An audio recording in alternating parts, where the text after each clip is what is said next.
नमस्कार, जय मसीह के साथियों। मैं संजय मौर्य आज आपको बताने वाला हूं जन्मदिन के विषय पर, और यह बता दूं कि मसीह भाई बहनों को, खासकर ईमान वालों को अपना जन्मदिन सेलिब्रेट नहीं करना चाहिए। और क्यों अपना जन्मदिन विश्वासियों को नहीं मनाना चाहिए, उसके लिए आप मेरी इस वीडियो में लगातार बने रहें। और अच्छा लगे तो लाइक करें। अब तक सब्सक्राइब नहीं किया है तो हमारे चैनल को आप सब्सक्राइब कर लें।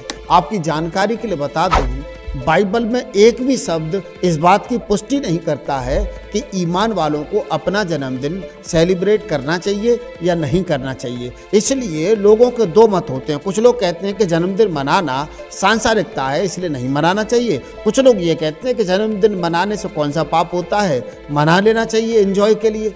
तो मैं आपकी जानकारी के लिए बता दूं, बाइबल में सिर्फ 5 ही ऐसे वचन आए हैं जहां जन्मदिन के विषय में लिखा गया है, और सिर्फ 3 लोगों ने पूरी बाइबल के अनुसार अपना जन्मदिन मनाया है। और यह भी बता दूं कि जो 3 लोगों ने अपना जन्मदिन मनाया वो सांसारिक थे, वो ईमान वाले नहीं थे, वो विश्वासी नहीं थे। और इसीलिए मैं कह रहा हूं कि मसीह लोगों को अपना जन्मदिन सेलिब्रेट नहीं करना चाहिए।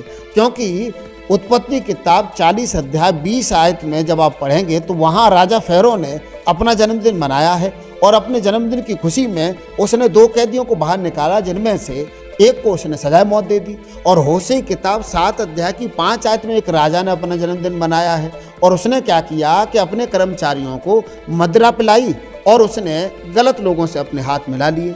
और नए नियम के अनुसार मत्ती की किताब 14 अध्याय की 6 आयत में राजा हेरोदेस ने अपना जन्मदिन सेलिब्रेट किया है, जिसने अपनी लड़की का नृत्य देख करके परमेश्वर के दास यूहन्ना बपतिस्मा देने वाले का सर कलम करवा दिया। इसीलिए मैं कह रहा हूं कि मसीह लोगों को अपना जन्मदिन नहीं मनाना चाहिए। इन लोगों ने अपना जन्मदिन मनाया। पहली बात, ये तीनों राजा हैं। दूसरी बात, ये तीनों गैर विश्वासी लोग हैं, ये अविश्वासी हैं, ये सांसारिक हैं, और इन्होंने अपने जन्मदिन में सांसारिकता को प्रकट किया है। वरन उन्होंने अपने जन्मदिन के वजह से पाप किया है, गुनाह किया है, किसी ने किसी को मरवा दिया है और गलत काम किए हैं। और इसलिए मैं आपको इंकरेज करना चाहता हूं कि आप जन्मदिन सेलिब्रेट ना करें, अर्थात यदि आप इस तरीके से मनाना चाहते हैं तो। और मैं आपको ये बता दूं, दुनिया का सबसे बड़ा बुद्धिमान सबोपदेश 7 अध्याय 1 आयत में कहता है, अच्छा नाम अनमोल इत्र से और मृत्यु का दिन जन्मदिन से उत्तम है। साथियों, बाइबल जन्मदिन को उत्तम नहीं मानती है। बाइबल परमेश्वर का वचन मृत्यु के दिन को उत्तम कहता है। मृत्यु का दिन सुहावना है, मृत्यु का दिन लकी है, मृत्यु का दिन अच्छा है। जन्मदिन को अच्छा नहीं बता रहा है परमेश्वर का वचन। और इसीलिए कुछ लोग कहते हैं कि जन्मदिन मसीह लोगों को नहीं मनाना चाहिए। और मैं आपको बता दूं, अक्सर सभी लोग जिनका जन्मदिन आता है, साल में एक बार ही आता है, तो वो एक दिन बहुत खुश रहते हैं, बहुत एंजॉय करते हैं। लोग उनको उपहार देते हैं, लोग उनसे उस दिन ज़्यादा प्यार करते हैं, और सभी लोग कहते हैं कि हैप्पी बर्थडे। पर मैं आपको ये बताना चाहता हूँ इस संदेश के माध्यम से कि आप सिर्फ एक दिन नहीं, आप हर दिन हैप्पी होना चाहिए। आपका हर दिन हैप्पी होना चाहिए। साल में एक दिन हैप्पी होने से कोई फ़ायदा नहीं है। और परमेश्वर हमें हर दिन हैप्पी रहने का विजन देता है, और हमें हर दिन हैप्पी रहने का रीजन देता है। इसलिए आप परमेश्वर वचनों पर ध्यान दें, आपका हर दिन हैप्पी हो सकता है प्रभु यीशु मसीह के नाम से। मैं आपको बता दूं, भजन संहिता 30 अध्याय 11 आयत में लिखा है, तूने मेरे विलाप को नृत्य में बदल दिया है। परमेश्वर रोने को सिर्फ हंसने में नहीं, वो डांस में, नृत्य में बदलने की शक्ति रखते हैं। और इसलिए यदि आप दुखी हैं, यदि आप तकलीफ में हैं, यदि आप परेशानी में हैं, किसी भी उलझन में हैं,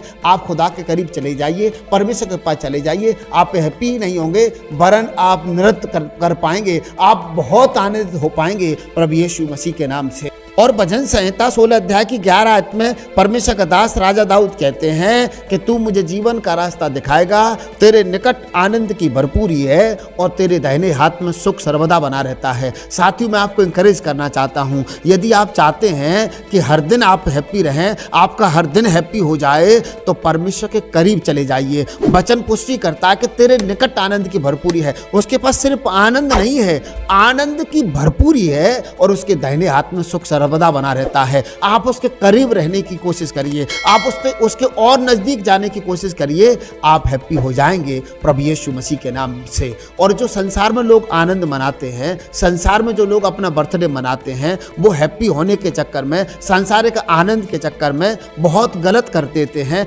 बहुत कुकर्म के काम कर देते हैं, दारू की पार्टी देते हैं, और इसी कारण से उनका वो हैप्पी दिन तो है लेकिन अनहैप्पी हो जाता है, उसके कारण से झगड़े हो जाते हैं। मैं आपको इंकरेज करना चाहता हूं, आप ऐसा ना करें। यदि आप चाहते हैं कि आपका दिन हैप्पी हो, आपका जीवन हैप्पी हो, आपके जीवन में हमेशा हैप्पीनेस बनी रहे, तो आप खुदा को प्रसन्न करिए, खुदा के करीब चले जाइए, आपका दिन जीवन हैप्पी हो जाएगा प्रभु यीशु मसीह के नाम से। वरन यीशु मसीह तो यूहन्ना 16 अध्याय उसकी 22 आयत में कहते हैं कि जो आनंद मैं तुम्हें दूंगा उसे कोई तुमसे छीन न लेगा। मेरे प्रियो, संसार का आनंद है ना, वो खत्म हो जाता है। आप तो ईश्वर का शुक्र करिए, प्रभु के करीब चले जाइए, ईश्वर को धन्यवाद दीजिए क्योंकि उसने ये जन्मदिन आपको देखने के लिए जिंदा रखा है, पूरी साल आपको संभाला है, इसलिए ईश्वर का धन्यवाद करिए। अपने माता पिता का भी धन्यवाद करिए क्योंकि उन्होंने आपको अपने खून पसीने से सींचा है, तभी आपका जीवन, आपका दिन, आपका हर दिन हैप्पी हो जाएगा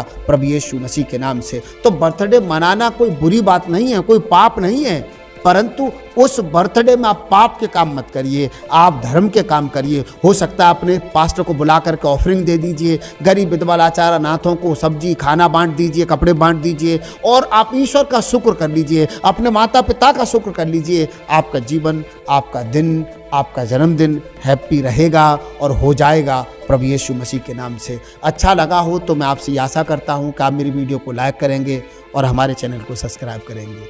ईश्वर आपको बहुत आशीष दे। God bless you.